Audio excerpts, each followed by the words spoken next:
दोस्तों, आप इस न्यूज को सुनकर अचंभित हो जाएंगे। अभी यूनाइटेड स्टेट की एक कंपनी है जो जो एफडीआई पर रिपोर्ट प्रसारण करती है। उस कंपनी का नाम है मेका। दोस्तों, ये यूनाइटेड स्टेट की कंपनी है और अभी इसने 2022 की रिपोर्ट पब्लिश की है। अभी सोचोगे कि 2023 चल रहा है, 22 की। दोस्तों, ये ऐसी ही रिपोर्ट पब्लिश करती है। अब जैसे 2023 की रिपोर्ट अगर इसको पब्लिश करनी है तो 2024 में करेगी। तो दोस्तों, इसमें क्या भारत के लिए कहा है और क्या नहीं कहा। भारत के लिए दोस्तों अगर मैं बताऊं तो 3 खुशखबरी हैं। अभी इसके ऊपर चर्चा करने से पहले वीडियो को लाइक करें, शेयर करें, सब्सक्राइब करें। दोस्तों, इसने एफडीआई ने जो रिपोर्ट निकाली है वो है फॉरेन डायरेक्ट इन्वेस्टमेंट।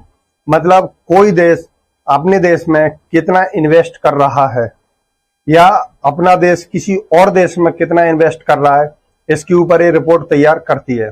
तो दोस्तों, मैं आपको बता दूं कि भारत का जो एक्सपोर्ट था वो तो बढ़ा ही है। इससे हमारी जो एफडीआई है उसमें कितनी बढ़ोतरी हुई है। क्योंकि देखो दोस्तों, ये दुनिया का रूल है कि जो देश दिखता है वो बिकता है। हमारे देश का सामान अगर दुनिया में बिकेगा तो नॉर्मल बात है और कंपनियां हमारे देश में आएंगी। अगर कंपनियां हमारे देश में आएंगी तो रोजगार मिलेगा। अगर लोगों को रोजगार मिलेगा तो लोगों की आय में वृद्धि होगी और लोगों की आय में वृद्धि होगी तो दोस्तों जीवन सुधार होगा। ये नेचर का नहीं तो कह सकते हैं कि ये एक ऑटोमेटिकली प्रोसेस है जो कि काम करता है। अभी एफडीआई ने जो रिपोर्ट तैयार की है उसमें भारत तीसरे नंबर पर आया है एफडीआई में। मतलब विदेशों से जो इन्वेस्ट देश में होता है उसमें भारत तीसरे नंबर पर आया है। अगर हम पहले नंबर की बात करें दोस्तों, चाइना, और दूसरे नंबर पर सिंगापुर और तीसरे नंबर पर इंडिया आया है। दोस्तों, मैं आपको बताऊं तो एक हिसाब में अगर आप देखें तो इंडिया ने क्लीन स्पेस किया है।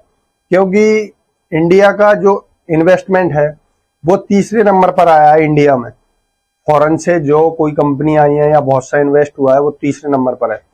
चाइना में पहले नंबर पर है, दूसरे में सिंगापुर पर। अगर हम इसके ऊपर और अंदर डीपली जाएं तो दोस्तों देखो, चाइना ने जो अगली साल बाहर इन्वेस्ट किया था, मतलब चाइना का जो पैसा बाहर गया हुआ था उसमें बढ़ोतरी हुई है। और वहीं इंडिया का जो पैसा बाहर जा रहा था या जाता था पिछले साल के मुकाबले इस साल 17% की कटौती हुई है दोस्तों। तो वहीं पे इंडिया में 50,000 बिलियन का इन्वेस्टमेंट हुआ है। तो आप समझ सकते हैं कि भारत को देखो, एक तो इन्वेस्ट हुआ है वो बेनिफिट, और उसके बाद में हमारा बाहर जाने से रुका है, तो डबल बेनिफिट है दोस्तों इंडिया को इसमें। वहीं पे हमारी जो जीडीपी वृद्धि है वो 10% की है। वहीं पे चाइना की जो पिछले साल थी 16 से 17, वो अभी 5 या 4 के आसपास रह चुकी है। और उसके बाद में उस देश का पैसा बाहर जा रहा है, तो एक तो जीडीपी में वृद्धि रुक गई, उसके बाद में जो देश अपने देश से बाहर पैसा जा रहा है वो सीधा डबल घाटा है। ऐसा दोस्तों चाइना को अकेले घाटा नहीं है, कई देशों को, अमेरिका, यूरोपीय, अनेक देशों को इस तरह का घाटा लग रहा है। वहीं दुनिया अर्थव्यवस्था में रिसेशन में जा चुकी है, वहां भारत की जीडीपी का वृद्धि करना ये प्लस पॉइंट है दोस्तों भारत के लिए। तो अगर हम वर्ल्ड वाइड देखें तो कोई कंपनी ऐसे देश में क्यों जाएगी कि वो घाटे में चल रहा हो। हम उसी जगह जाना पसंद करेंगे जो फायदे में हो। इससे इन्वेस्टमेंट भी बढ़ता है। देखो दोस्तों, जब रिपोर्ट पब्लिश होती है तो कई कंपनियां निगाह देके उस चीज को देखती हैं कि हमको अपनी कंपनी का नेक्स्ट प्लांट कहाँ लगाना सही रहेगा। और तीसरा प्लस पॉइंट ये है कि देखो दोस्तों, जो चाइना से कंपनी भाग भाग के जा रही हैं उनके लिए मेन 2 पॉइंट है, एक सिंगापुर और दूसरा इंडिया।